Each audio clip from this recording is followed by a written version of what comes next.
Mr. Trouble never hangs around when he hears this mighty sound. Here I come to save the day. That means that Mighty Mouse is on the way. Yes, sir, when there is a wrong to right, Mighty Mouse will join the fight. On the sea or on the land, he gets the situation well in hand. So though we are in danger, we never despair, 'cause we know that where there's danger, he is there. He is there on the land, on the sea, in the air. We're not worrying, we're just listening for his call. Here I come to save the day. That means that Mighty Mouse is on the way.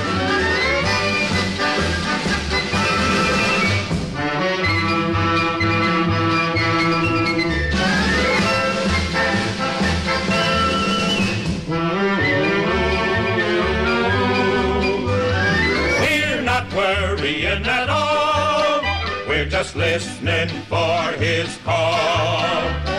Here I come to save the day. That means that Mighty Mouse is on the way.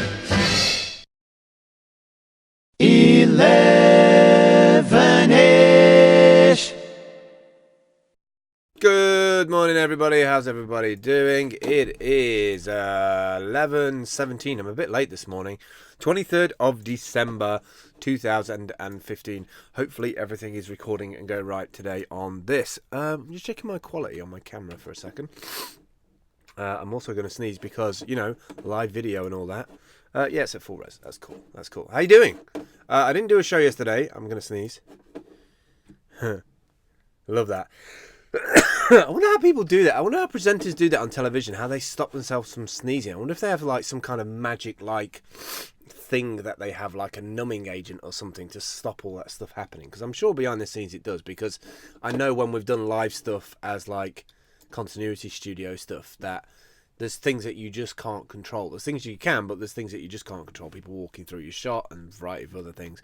People saying the wrong thing. I remember on the live stream that we did in Reykjavik in November 2014. Was it 14? Yeah. I said, "How old are you?" to this lady instead of like, "How are you?" And I was so tired. It was like, oh, that was such a fail. But I recovered from it quite quickly. Anyway, I didn't do a bit of a catch-up video yesterday because I kind of didn't really have much to say. The day before, I'd kind of set myself up in terms of what I was going to do. Then I kind of had a failed rest of that afternoon. And that really frustrated me, really annoyed me in the point that I just didn't want to do another little catch-up video the next day.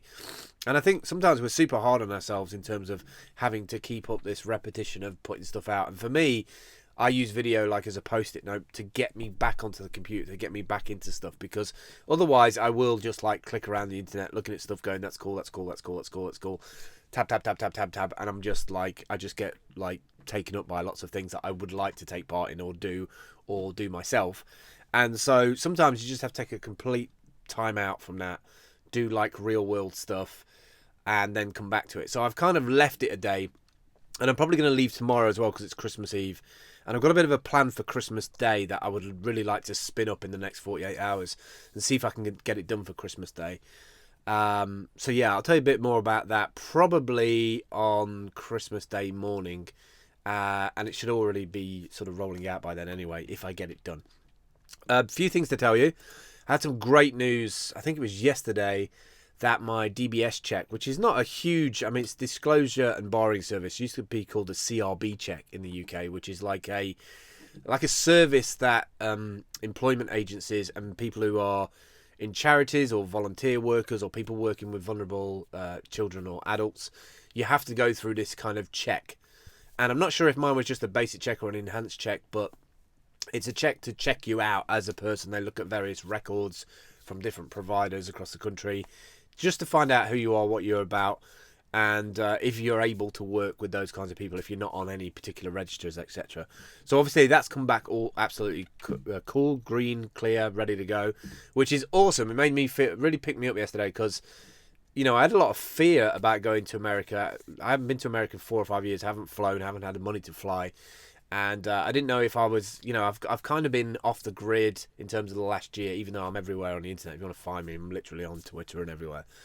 So that was a bit of a worry for me, but flying was absolutely fine. This has come back absolutely fine. And it kind of reinvigorates me to want to be like part of, tap into society a little bit. Because it feels like, the systems are actually working now. They're not buggy, they're not falling over, they're not coming back with all kinds of complications. And that's not to say that 2016 will be like totally clear and relaxed, because it probably won't be. But it just made me feel really good that the charities and the people I want to work with, the sort of housing groups, and anybody who has got vulnerable children, and especially for Team Humble, being able to have that CRB, that DBS report is just huge for me, because it's a certificate that I think I've got one, I think Megan's got one, and I just think it'd be good if some of the main sort of group people, if they have the certificate as well. It's just a good thing to have. We can put it on the website that we are CRB checked, DBS checked. And maybe that'll open up some opportunities to work with charities in 2016. I've already got like a project from January to March, which I'm super excited about, and I want to get started as soon as possible. But this has kind of come through and made it possible, so that's kind of cool. Hello, Selassie. I think you're in the channel. Hello, mate. How are you? I'm actually recording this on Blab. For people who don't know and just see this on YouTube, I record this every day just because I can put one copy on Blab, like automatically recorded, and then I record a local copy using Wirecast and put that onto YouTube, which most people watch it on the YouTube channel, I think.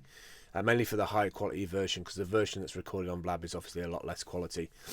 Yeah, so blab.im/Phil Campbell if you want to watch the playback or actually come into the chat room while I'm doing it live. And I normally run about 15-20 minutes. I've got some cool stuff apart from the CRB DBS check, which is awesome. I'm still selling my bike, obviously. I'm working on my Fiverr gigs and Udemy courses. Yesterday I picked them apart and looked at my gigs and looked at the gigs that are like doing well and the ones that are just terrible. And so I've removed some of those, and I'm bringing in some new ones. And one of the ones which I think is going to be quite big for 2016 is making custom videos for Vine and Instagram, because they need a special format. And I think we're going to do that. I'm also going to be doing cinemagraphs, which if you haven't seen them yet, there's a company called Flixel in Canada that you've probably seen this method before. Like if you're a bit of a geek, a bit of a nerd, and you play around with video and technology and graphics in general, it's a way of taking a movie and then just rubbing bits of that out so that only certain bits are animated and the rest of it's just static. And I think they're going to be quite big in 2016 for blogs and for Instagram and Vine. And I think a lot of marketing agencies and a lot of websites will use it, because I've been looking at the stats for it. Like people look at these things for like 7 seconds compared to like 1 or 2 seconds or 1.5 seconds for just a normal static image. So there's a lot more potential for eye grabbage and engagement. And that's kind of what everybody wants, is the engagement of like, oh, well, that's interesting, I'll click through. And that's what people are really looking for, is the traffic generation. So I'm going to be playing around with that. It looks quite interesting. I'm going to put those 2 new gigs onto Fiverr, and I think they will do very well. I'm also going to be working on a video about Mimo Live as well, which is an app that is free till the end of January. You can get it at BoinkX, BOINX. I will copy this link and drop it into the channel. By the way, if you're watching this on YouTube and you're not getting these links, if you go to blab.im Phil Campbell, click on the replays, you'll be able to get the links as well, because they'll be in the channel.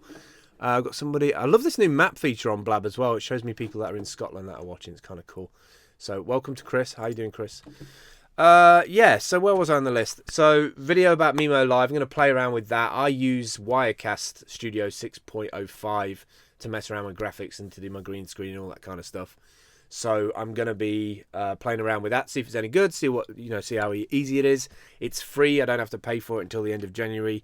And I think it'd be a good screencast to like literally load it up from scratch, walk through it, see what it can do.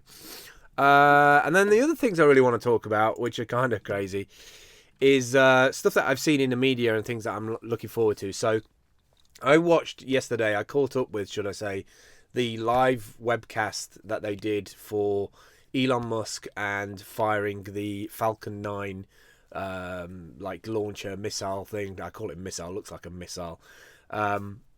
And basically Elon Musk of Tesla fame has this separate company called SpaceX, And not like he's not got enough companies as it is. Like, the guy's just, I think he's from another world, personally. I think he's been planted on the planet to, like, save the world. He should be president. Like, seriously, the guy's, like, got so much, like, audacity and skill. And I don't know, he just seems to breed, like, a qualitative kind of approach to things. Whatever you may think about him, the fact that they've managed to build this, you know, system that can take off, put a satellite in space that can release, like, I think it was Orbcom. Yeah, it was orbcom.com, and they released 11 satellites. But the best thing about that webcast, if you haven't seen it, and you should go and dig it out, I think it was like 60-minute, and they had this little progress bar at the bottom in terms of the schedule of what you were going to see in that webcast, which I really liked. And I really want to steal that idea for future webcasts that we do for companies. Because occasionally we get to do one like 2 or 3 times a year at a hotel or somewhere. Last one we did, the big one we did, was for Architects Journal in the Langham, which is like a 4-star hotel in London. And I can definitely see that whole like schedule for the live stream being kind of useful for people watching, so they can see when certain people are going to come on. Not just titles, but literally like a timeline thing going across. And it was brilliant. Like, the energy of this video, the fact that this, you know, launcher took off. The biggest thing about putting satellites and the space shuttle is the cost of not being able to reuse various assets, you know, like the different stages that break off and just like become space debris. This thing took off, put this like staged, I guess it would be stage 1, into space, released these satellites, which they showed on the live stream. Everybody's like cheering, and the energy onto the video was incredible. And then before that, the actual stage 2 had managed to like land, which was just like fucking wow. Like, if you haven't watched it, go and dig it out. It's Falcon 9 webcast, and it was for, you know, this thing took off and put these things in space and then landed again on the platform. And the idea behind it is it's a reusable space launching system, and so therefore they're going to get a lot of people, space agencies and commercial companies around the world are going to be like eyeing at this. I couldn't help think, when this launched, that it was a 2-phase thing. One, it was like, look what we've built, but then also we've just put 11 spy satellites in space. I know they're not spy satellites, but if you look at Orbcom, it's all about asset tracking and stuff like that. But I could not help but think of the film, I can't think of the name of it now, but the whole thing called Synapse. And Synapse was this, Synapse, sorry, which was in this film, oh God, with that French guy, I can't think of the name of it now. But his name was Teddy, and it was like a spoof on the Microsoft thing, and I couldn't help but think that they put these 11 satellites in various different orbits for different tracking, of shipping containers, a variety of other things, and then on the end of this like tab was government, and I was thinking, yeah, you just put up some like super high sensitivity kind of tracking stuff up there. And it was just interesting, like the dialogue between the way that things are done now. It's kind of like, oh, we don't need to go to governmental level to be able to do this now. Like a private investor, people who have startups, the Amazons of this world and the Elon Musk of this world now have the capability of selling these systems that can put stuff into space and then return. I think the cost of the actual Falcon 9 was something like 130 million maybe somewhere around there, and then it was only 100,000 for the actual fuel, which, you know, when you start looking at it like that, a reusable piece of technology that you can sort of put up there and then release, God knows how much that project was worth or how much those satellites cost to actually make. But yeah, it reminded me of a film, and it's amazing how far we've come. It's funny how like films and art start to imitate life, and vice versa. So that was kind of super interesting to watch. If you haven't seen it, you should go and watch it. It was super rad.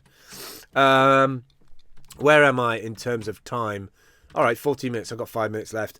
Then to go from like completely awesome, geeky, cool, nerdy to something like holy shit. I saw yesterday that now we have an issue globally that's been around, probably tracked back from 2012, 2013. Actually, 2 things that are very interesting about 2012, 2013. And I guess that's kind of recession times as well. So, you know, a lot of things got covered over because of infrastructure. No money for that. But yesterday I found out that the strongest antibody that we have, that we use as a last resort in terms of killing bacteria, is now no longer efficient. So we have basically a bacteria out there in the world that cannot be cured. And that's not to say that there won't be some kind of new technology that comes along in terms of the way that we look at sort of curing bacteria and diseases. Something that, you know, may involve little tiny robots that adapt to the whole thing, like polymorphic viruses do on computers. Maybe there'll be something that can operate on that. But supposedly this bacteria has been out there for quite a long time, and they're saying it's low risk to human health, but I don't believe that for 1 minute. And it's just kind of interesting yesterday that I went polar opposites from, like, and that's kind of how history works, right? You see like something amazing happen, and then something is like, oh, by the way, we now have a bacteria that we can no longer cure because it's resistant to all, antibiotics that we have on the planet, which is like, whoa, it's a big deal. When you start using antibiotics like we have in the food chain, and at some point it's going to adapt. And that's exactly what it's done. It's literally adapted to defending against the stuff that we make, and kind of scary. And then a couple of things. A good thing. I can't wait now until it's probably going to be maybe New Year, start of New Year, maybe the 30th or the 1st, 2nd, something, whenever the pictures go open. I haven't seen the new Star Wars yet. I'm super excited about seeing the new Star Wars. I've kind of kept away from it because I didn't want to go in the madness of it. I've not read any reviews. I've kind of seen people saying it's amazing, it's awesome, can't, you go and see it, etc. So I'm looking forward. That's like my New Year treat for me, is to go and see Star Wars. And then the final thing today, which I'm going to leave you with a little tiny bit of comedy, is that this morning, about an hour ago actually, there was a video that I saw on YouTube that was saying about somewhere in America, a computer glitch that's been happening for 13 years has been letting people out of prison in the US early. So, I mean, for me, a glitch means that, potentially it was either something that wasn't patched or something that was hacked. But the idea that prisoners have been getting out early for the last 13 years, I just found hilarious in terms of people talking about privacy and technology and all that stuff. We live in a very delicate world. We should always respect the fact that we're here flying around on this big piece of dust. And I thought that was hilarious. Do look into that. I'll try and find a link and drop it into the blab. But 13 years. How can you have a bug that's been going for 13 years and not talk about it? A glitch for 13 years. What other glitches do we have in the computer systems of the world, from banking to healthcare to careers to jobs? Be interested to find out, right? All right, that's it for me today. I will speak to you I won't speak to you tomorrow, Christmas Eve tomorrow. I have my daughter tomorrow. I will speak to you on Christmas Day. Do follow me on Twitter, twitter.com/Phil Campbell. I'll be releasing quite an interesting group of videos on Christmas Day. Basically, in the UK, I think there's 100,000 new users, computer users, that are born into the world of the internet on Christmas Day at the very, in the UK alone. So God knows what that is globally. But we're probably going to bump up to maybe 12 or 13% of the world actually online, because not everybody's online. I think it's quite a small number. But every Christmas we get a refresh of either upgraded computers or just brand new computers for the first time. So welcome everybody who comes on the internet. We've got a new influx of people filling up data centers all around the world. That's it for me today. I will catch up with you soon. If I don't see you before, have a great Christmas and a happy New Year. And if I do see you before, which we might be doing a show on Blab in the next couple of days, I will see you then. Take care. Bye.